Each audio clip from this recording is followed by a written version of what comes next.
بلوچستان کے ضلع جوب میں افغان سرحد سے ہونے والے دہشت گردوں کے ایک حملے میں کم از کم 4 پاکستانی سیکیورٹی اہلکار جاں بحق جبکہ 6 دیگر اہلکار شدید زخمی ہوئے ہیں، جنہیں طبی امداد کے لیے CMH کوئٹہ منتقل کر دیا گیا ہے۔ پاک فوج کے شعبہ تعلقات عامہ ISPR نے حملے کی تصدیق کرتے ہوئے کہا ہے کہ جوب میں مانزکی سیکٹر میں دہشت گردوں نے افغان علاقے سے گات لگا کر FC اہلکاروں پر اس وقت حملہ کیا جب وہاں باڑ لگانے کا کام کیا جا رہا تھا۔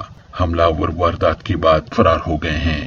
حملے کے بعد پاک افغان سرحد پر ایک بار پھر کشیدگی پھیل گئی ہے اور سرحد پر فورسز کی اضافی نفری طلب کر لی گئی ہے۔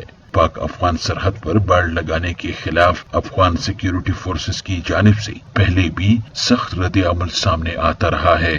افغان حکام پاک افغان سرحد پر باڑ لگانے کے خلاف ہیں اور اس حوالے سے کابل میں افغان وزارت خارجہ تحفظات بھی واضح کرتی رہی ہے۔ تاہم پاکستان نے واضح کیا ہے کہ سرحد میں پاکستانی حدود میں باڑ کی تنصیب کی وجہ پاکستانی حدود کی سیکیورٹی کو مؤثر بنانا ہے تاکہ سرحدی علاقوں میں دہشت گردوں کے مذموم عزائم کو ناکام بنایا جا سکے۔